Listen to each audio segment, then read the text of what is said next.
오늘은 본문을 근거하여 세상이 악하다고 증언합니다. 세상이 악하다고 증언합니다. 예수님이 하신 말씀이 오늘의 제목이 되겠습니다. 오늘 본문 이야기는 유대인의 명절이 초막절이 되면은 이 유대인들이 다 예루살렘으로 올라가요. 네. 6, 7초 그래가지고 6월절, 7, 7절, 초막절 그 3대 절기에는 유대인들이 다 예루살렘으로 올라가는 그 초막절 이야기를 조금 연결해서 해보려고 그래요. 그래서 이 초막절은 그 유대인들이 지금 현재 우리의 태양력으로 하는 것이 아니라 유대인들이 그 유대인들의 종교력을 티실이라고 해요. 그래서 그 초막절은 유대인의 종교력 티실이 7월 15일부터 8일 동안 지키는 것이 그 초막절이에요. 근데 이 초막절은 태양력, 우리가 쓰는 그 태양력으로는 10월 중순경, 그러니까 일종의 우리로 치자면은 추수감사절 같은 그런 명절이에요. 명절. 그 명절인데 이 초막절이라는 것은 그 헬라어로 스캐너, 그래서 무슨 얘기냐면 천막이라는 의미를 해요. 그 이야기가 무슨 얘기냐면은 이스라엘 백성들이 그 광야에서 지낼 때 다 그들이 장막 생활을 했어요. 근데 그때 당시에 하나님이 그 주시는 은혜 가지고만 살았어요. 그 장막에서는 하나님께서 먹을 것도 주시고 하나님께서 구름기둥 불기둥으로 인도하셔서 하나님이 행하시고 하나님이 인도하신 대로 그 땅에서 하나님 은혜로 살았는데, 그때 우리가 하나님의 은혜로 살았던 그 은혜를 기억하자. 그때 우리가 광야에서 하나님의 은혜로 살았던 그때를 기념하자, 이런 의미로 그 초막절에 맞춰서 집이나 어디 이렇게 마루나 이런 곳에, 적당한 곳에 천막을 치고 그곳에서 생활을 해요. 그걸 초막절이라고 그래요. 초막절이라고 그러는데 그 이스라엘 백성들이 출애굽해서 광야에서 살아온 그 기간을 이렇게 하나님과 이스라엘 백성들이 신랑과 신부의 관계로서 허니문 기간이라고 이야기해요. 온전한 하나님의 은혜와 온전한 하나님의 사랑 가운데 이끌려서 그 이스라엘 백성들이 그 광야에서 살았음을 그렇게 표현을 하고 있어요. 이게 성경이 하나님 나라 원리를 그렇게 신랑으로서 그 이스라엘 백성 모두를 이 신부로 삼고 이렇게 이끌어 왔노라고. 그래서 초막절 광야에서 이스라엘 백성들이 하나님 은혜로 살았던 그 은혜를 기억하자, 그 은혜를 기념하자. 그래서 이렇게 절기로 이렇게 지키는 그런 초막절인데, 우리가 오늘 그 6장에서 보면은 6장에서는 6월절 기간 동안에 많은 이렇게 이적을 예수님께서 베푸르셨고 그렇게 계시다가 이 갈릴리 사역으로 오셨는데, 예수님께서 이 갈릴리에서 약 6개월 동안 갈릴리에서 6개월 동안 머무시면서 기적과 이사를 행하셨어요. 그래서 그 6장의 오병이어 사건 배경은 6월절이었고 6월절에서 이 초막절까지의 기간이 한 6개월 정도예요. 6개월 정도. 그래서 그 6개월 후가 초막절인데, 주님이 왜 그 기간 동안에 갈릴리에서 머물었을까요? 왜 머물렀을까요? 오늘 1절의 말씀 보면은 이후에 예수께서 갈릴리에서 다니시고 유대에서 다니지 아니하시면 유대인들이 죽이려고 그랬기 때문이에요. 유대인들이 예수님을 죽이려고 했기 때문이에요. 성경이 그렇게 밝히고 있어요. 유대인들이 예수님을 죽이려고 했기 때문에 갈릴리에만 머물고 계셨다는 것인데, 도대체 왜 그들이 예수님을 죽이려고 했고 결국은 왜 그들이 예수님을 죽였을까요? 그 이유는 예수님께서 기적을 베풀고 다니시고 예수님께서 오병이어로 몇만 명을 먹이시고 막 이럴 때 그 세상 사람들이 다 흥분했어요. 로마의 압제에서 우리를 해방시켜줄 완전한 메시아거든요. 그들은 영적인 일에 관심이 없었고 예수님께서 행하신 그런 기적에 자기네를 드러내는 자기네를 그 육신적인 욕구를 채워주는 일에만 관심이 있었던 것이에요. 관심이 있었는데 예수님이 늘 이렇게 말씀하세요. 나는 세상에 떡을 주러 오지 않았어. 나는 세상에 떡을 주러 너희들에게 온 게 아니고 내가 세상의 떡이야. 계속 예수님이 그 말씀을 하시는 것이에요. 그리고 영생의 떡인 하늘의 떡을 나는 너희에게 줄 거야. 그러니까 예수님이 그 하나님의 뜻을 이루는 이 본질하고 예수님이 기적을 행할 때에 예수님을 따라다니던 그런 무리들이 원하는 본질하고 방향이 다른 거예요. 우리 신앙생활도 마찬가지잖아요. 하나님이 우리에게 주신다는 것은 영생이고 생명이고 영의 일인데 우리들이 땅 가운데 살면서 하나 우리들 환경적인 것, 육적인 것을 많이 구하면서 우리가 주님께 나와 안 나는 거예요. 그러니까 주님이 우리에게 주시고자 하는 것하고 우리가 주님에게 얻고자 하는 것이 달랐기 때문에 우리에게 응답이 없었던 것이에요.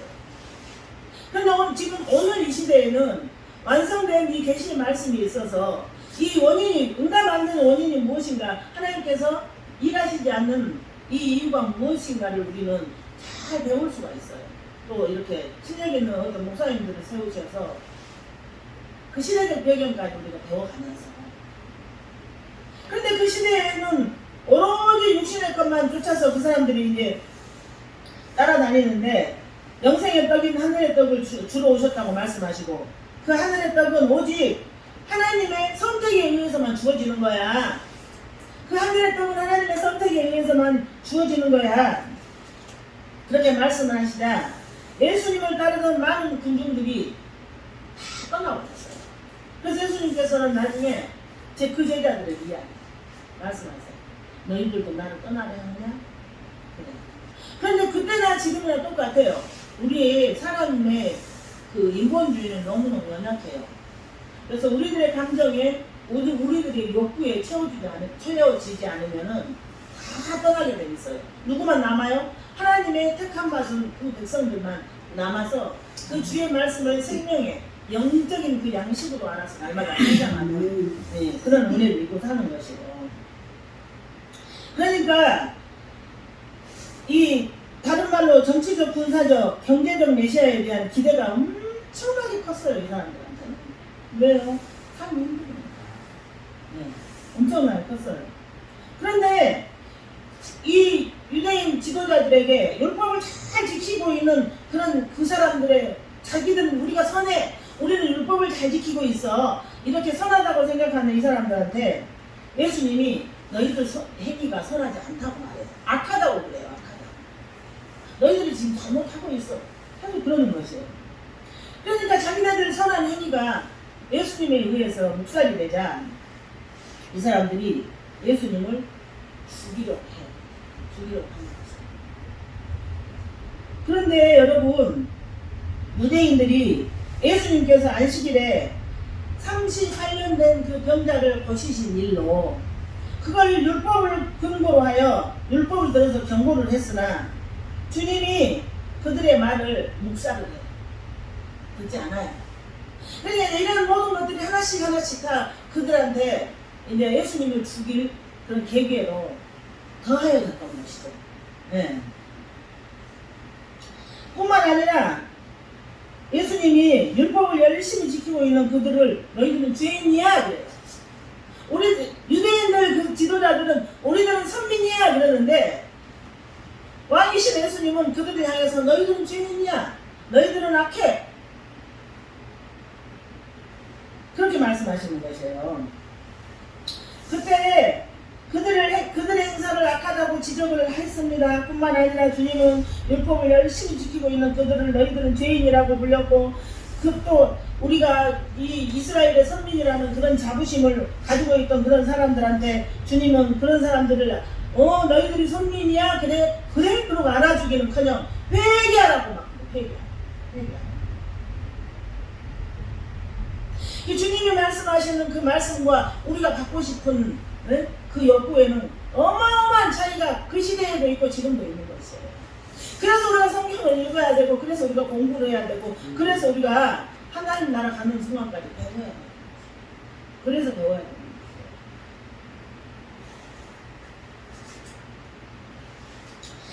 그런데 여러분, 그 죄인들을 점을 지적을 하고 예수님께서 그 생명의 위협을 받으면서까지 예수님께서 이 땅에 참하게 불을 던지러 오신 것이에요. 죄인을 구하러 오신 것이에요. 자기 백성을 저의 죄에서 구원하려고 우리 예수님께서 오셔서 하신 사역 그 부분이에요. 그런데 너무나 안타까운 일은 3절부터 5절의 말씀을 보면 예수님의 형제들이 그때까지도 예수님을 믿지 않았다고 기록을 하고 있어요. 물론 하나님의 때가 이르러서 그 형제들이 성경을 기록하기도 하고 했지만 그때까지 예수님을 믿지 않았다고 기록을 하고 있는데 그 5절 서두에 보면은 5절 제가 말씀을 읽어드릴게요. 이는 그 형제들까지도 예수를 믿지 아니함이라. 우리 성경에는 이렇게 되어 있는데 헬라어 원어 성경에는 가르 왜냐하면 그렇게 써 있어요. 헬라어 원어 성경에는 왜냐하면이라는 그런 그 단어가 있는데 여기에 써져 있어요. 그러니까 가르 앞에 3절과 4절의 내용은 예수님을 믿지 않는 사람들의 특징이 쫙 나와요. 그럼 3절과 4절의 내용은 무엇일까요? 그 형제들이 예수께 이르되 당신이 행하는 일을 제자들도 보게 여기를 떠나 유대로 가소서 스스로 나타나기를 구하면서 묻혀서 일하는 사람이 없나니 이 일을 행하려 하거든 자신을 세상에 나타내소서. 무슨 얘기냐면 여러분 이 예수님의 동생들의 권고를 한마디로 요약하면 예수님의 동생들이 예수님한테 이야기했던 3, 4절의 말을 한마디로 이야기를 하면은 자신들을 세상에 나타내는 방법으로 하나님의 일을 하라는 것이에요. 무슨 얘기냐면 예수님 보고 예수님 자신을 나타내기 위해서 많은 사람들한테 가서 기적을 행하라고 이야기를 해요. 이게 우리가 세상적으로 보면 맞아요. 효율적으로 일을 하는 것 같아 보여요. 세상적으로 보면은. 그런데 우리 예수님이 지금 이 본문부터 쭉 앞으로 이렇게 가다 보면은 우리 예수님이 하시는 일은 그런 일을 하러 오셨다고 그러지 않아요. 단호하게 예수님께서 어떤 말씀을 하시냐면은 이 동생들이 이왕 있는 많은 사람들 앞에서 기적을 행해서 예수님을 드러내보세요 그렇게 이야기를 하는데 주님이 동생들은 그렇게 생각해요. 그렇게 해서 주님이 유명해지면 동생들 자신에게도 얼마나 많은 유익이 있겠어. 그렇죠? 예수님이 그렇게 해서 유명해지면 그 동생들 자신들에게도 그 유익을 좀 볼 수 있겠나 하는 그런 심산에서 그런 이야기를 했는데 그 생각은 세상이 이치대로 하는 잘못된 생각이 아니지만 자신을 드러내고 자신을 증명하기 위해서 예수님이 이 땅에 오시지 않았다는 것을 말씀을 하시는 것이에요. 그래서 예수님께서 사람들이 많은 곳으로 가서 기적을 행하여 추앙받고 인기를 얻고 신뢰를 얻는 그런 일들은 세상적인 생각으로는 이 세상적인 이치로는 그럴 수도 있고 그랬으면 좋을 것이라는 그런 원리로 동생들이 이야기를 하나 그러나 이 영적인 원리는 하늘의 원리는 예수님을 믿는다는 것은 여러분 잘 들어보세요. 예수님을 믿는다는 것은 이 예수님의 동생들처럼 예수님이 기적을 행하고 예수님이 추앙을 받고 예수님이 인기를 얻어서 많은 사람들에게 유명해지면 나도 좀 이렇게 유익이 있지 않을까 하는 그런 것이 예수를 믿는 것이 아니고 예수를 믿는다는 것은 예수님을 위해서 예수님을 이용해서 자기 유익을 챙기는 일이 아니라는 것을 오늘 여러분이 잘 기억하셔야 합니다. 내가 예수 믿어서 나의 이익을 챙기려는 그런 것이 예수 믿는 것이 아니라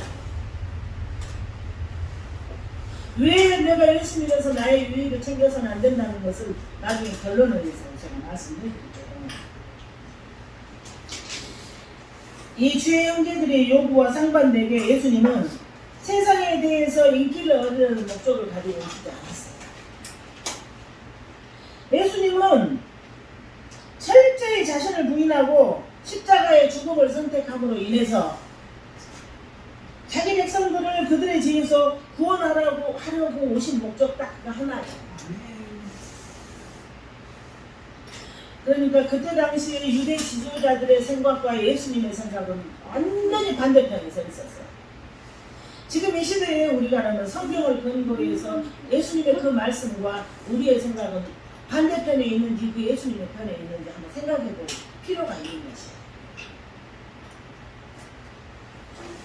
여러분, 그 예수님께서는 자신을 증명하고 자신을 자랑하는 방법을 거부하시고 낮아지고 낮아져서 원수까지도 살려내는 심지어는 그 십자가를 지고 우리 나 같은 죄인을 위해서 생명을 내어주신 그 십자가를 지신 그 일을 하러 우리 예수님이 이 땅에 오셨다는 이야기예요. 그래서 예수님을 믿는다는 것은 예수님의 십자가의 삶의 원리가 우리 삶에서도 나타나야 된다고 성경은 해요. 예수님의 삶의 원리가 우리의 삶에서도 나타나야 돼요. 그래서 예수를 믿는다는 것은 우리 세상적인 위치로 보면 엄청난 손해가 있어요. 손해가. 그런데 여러분, 어마어마하게 큰 저축이에요. 이 일은. 우리 성모님께서 전국에서 주말에 예수 주일 지키기 위해서 수업까지 오시려면 왕복 그 교통비와 그런 정성과 그런 시간과 그런 것들을 세상적인 위치로 보면 완전히 손해요. 그렇죠? 근데 하나님은 내가 주일날 내 교회에 가서 예배 드리기 위해서 내가 서울을 가야 되겠다. 그렇게 생각을 딱 결정을 하는 순간부터 그 모든 그 걸음걸이와 그 모든 그 삶과 그 생활들을 하나님께서는 기억하세요. 하나님 앞에 이게 드려지는 이게 삶이에요, 삶. 그러니까 처음에는 서울까지 오시는데 드려지는 그 모든 정성과 그런 모든 그런 시간들을 하나님 앞에 드리는 것이 예수님의 십자가의 삶이 내 삶을 통해서 드러나는 어떤 조그마한 일부분일 수도 있어요. 그러니까 우리가 주님한테 헌신하는 것, 우리가 주님을 섬기는 것, 교회에서 이 교회 생활하는 이런 모든 것들이 조금씩 우리 주님의 십자가의 삶이 우리를 통해서 드러나고 있는 걸 여러분들이 볼 수 있어야 돼요. 왜냐하면은 그 박봉에 예수 믿어서 교회 갔다가 헌금 드린다고 이혼당한 사람들이 있어요. 중간중간에 보면은. 그러니까요. 그러니까 이게 하나님이 성령께서 우리의 마음을 지켜주시지 않으면, 성령께서 우리 그 생각을 지켜주시지 않으면, 성령께서 우리를 통치하지 않으시면은 우리가 하나님 앞에서 세상이 보기에 손해나는 일을 할 수가 없어요. 성령께서 인도하시지 않으면은. 그래서 여러분, 우리가 신앙생활하면서 조금 이 부분은 내가 하나님 앞에 좀 못 미친다 싶으면 늘 그게 걸리잖아요, 우리들한테. 세상은 우리 보고 교회 가면 돈을 주니, 교회 가면 떡을 주니, 왜 교회 갔다 돈 갖다 가지고 왜 교회 가냐고 세상은 우리한테 그렇게 이야기하는데, 우리는 하나님 앞에 정말로 순종하고 싶은데 우리가 만족하면 순종이 안 되면 우리 마음이 어때? 불편해지기 시작합니다. 그런 부분들이 다 예수님의 십자가의 삶이 우리 삶을 통해서 조금씩 나타나는 그런 현상들이에요. 그래서 여러분, 우리가 예수님의 십자가의 삶의 원리가 내 삶에 나타나기를 고대하는 이들이 예수 믿는 사람들이에요. 나 주님처럼 살아야 돼. 나 주님 따라가야 돼. 나 주님이 원하는 그 길 가야 돼. 이 마음을 먹고 여기에 소원을 가진 사람들이 예수 믿는 사람들이에요. 그래서 그 예수 믿는 사람들은 그 소원이 이루어졌을 때 마음에 주님이 주신 평화가 있어요. 아까 우리 찬양할 때 그 평화가 그때 우리한테 임하는 것이에요. 그러니까 이 하늘나라의 영적 원리는 순종 하나를 통해서 모든 것들이 시작이고 모든 것들이 완성이고 모든 것이 되는 것이에요. 기독교는 뛰어나고 빼어난 성도들이 이 세상에서 높은 자리에 오르고 부자가 되어서 예수 믿으면 부자 된대, 예수 믿어서 빌딩 샀대, 예수 믿어서 승진했대, 그런 게 기독교가 아니에요. 그런 게 기독교가 아니에요. 예수 믿어서 내가 복 받았어. 이것을 보여주는 것이 기독교가 아니에요. 예수님의 십자가의 삶의 원리는 낮아지고 섬기고 희생하고 헌신하는 그 삶이 예수님의 십자가의 삶의 원리예요. 예수님의 십자가에 못 박혀 돌아가시고 생명을 버림으로 인해서 우리가 모두가 살아나는 것처럼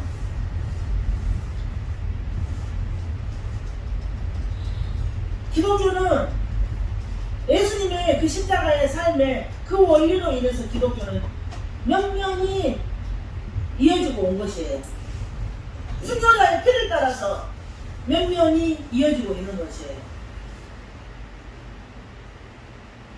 기독교는 늘 교회에 피를 타고 면면이 흘러내려오는 것이에요. 그래서 우리가 예수 믿는 삶을 살 때 가장 우리가 신앙생활 하면서 기쁘고 좋을 때가 언제예요? 내가 하나님 앞에 충성했을 때예요. 내가 하나님 앞에 헌신했을 때예요. 내가 하나님 앞에 순종했을 때. 내가 예수 믿으면서 가장 나한테 자유가 임하는 것은 내가 말씀대로 순종하기 위해서 소원을 갖고 살아갈 때 그렇게 하라고 하나님께서 우리를 지으신 것이에요. 6절에 보면 예수께서 이르시되 내 때는 아직 이르지 아니하였거니와 너희 때는 늘 준비되어 있느니라. 그때 이야기를 조금 해볼게요. 예수님께서 내 때라고 말씀하신 이 때는 인류의 구원을 위해서 주님 자신이 십자가의 그 사역을 감당하게 될 순간을 예수님의 때라고 그래요. 예수님이 예루살렘에 올라갈 때에는 십자가 지기 위해서 올라가시는데 나한테는 아직 그때가 되지 않았고 너희들은 아무 때나 그때가 준비되어 있으니까 그렇게 하라는 이야기예요. 그런데 진정 예수님께서는 때가 참에 구약 성경의 예언대로 이 땅에 오셨고 갈라디아서 4장 4절 또한 하나님께서 정하신 구원의 때가 이르자 요한복음 17장의 1절처럼 제자들의 만류에도 불구하고 십자가의 고난과 죽음을 향해 기꺼이 나가심으로 인해서 메시아의 사역을 감당하는 거예요. 그러면은 우리가 예를 드릴 때마다 계속 지금 뭐 요한복음에서 그 예수님 이야기, 예수님이 그 구원 이야기가 계속 반복돼서 비슷한 이야기 똑같이 계속 나오는 거지. 왜 이렇게 우리 목사님은 그 성경대로 우리가 어떻게 산다고 계속 저런 설교를 계속 말씀하신다. 그 말씀하는 그 이야기를 제가 결론에 설명을 해드릴게요. 7절의 말씀 보면 세상이 너희를 미워하지 아니하되 나를 미워하나니 이는 내가 세상의 일들을 악하다고 말하니까 미워하는 거지. 예수님이 너희들이 하늘의 법대로 살지 않고 너희들 악해. 그러니까 다 예수 안 믿는 사람, 예수님을 향해서 이를 가라고. 예수 안 믿는 사람들이 예수 믿는 사람들 향해서 얼마나 찬바람이 쌩쌩 부는지요, 여러분. 세상에 전도하러 나가서 보면은 막 인상을 팍팍 쓰고 안 받겠다 막 그러고 막 그런 삶이 믿지 않아 막 그러고 얼마나 전도하는 사람을 세상이 미워하는지요. 근데 예수님은 얼마나 미워하겠어요. 전도하는 사람들 미워하는 싫다고 한다니까요. 이 택함받지 못한 백성들한테는 이 목사라는 이 타이틀 자체가 딱 부담이고 딱 싫은 존재예요. 이 택함받지 못한 그 사람들한테는 전도하러 가서 이 복음지를 나눠주는 순간 인상을 쓰고 막 그래요. 왜 세상 사람들이 그렇게 미워해요? 너희들 세상은 악해. 예수님이 그랬기 때문에 세상 사람들이 미워해요. 여기서 세상은 뭐냐면 하나님을 알지 못하는 자들을 가리키는 것이지만 그 중에서도 특별히 예수님을 죽이려고 하는 유대인을 지칭하는 것이에요. 그러니까 여러분 우리가 주의 이름을 부르면서 하나님을 위해서 목숨을 바치겠다는 자들이 정작 예수님을 미워하고 있었다는 이야기, 죽이려고 하고 있었다는 이야기. 주님은 그렇게 이 세상에 힘을 얻기 위해서 하나님을 이용하려고 하는 그런 이기적인 또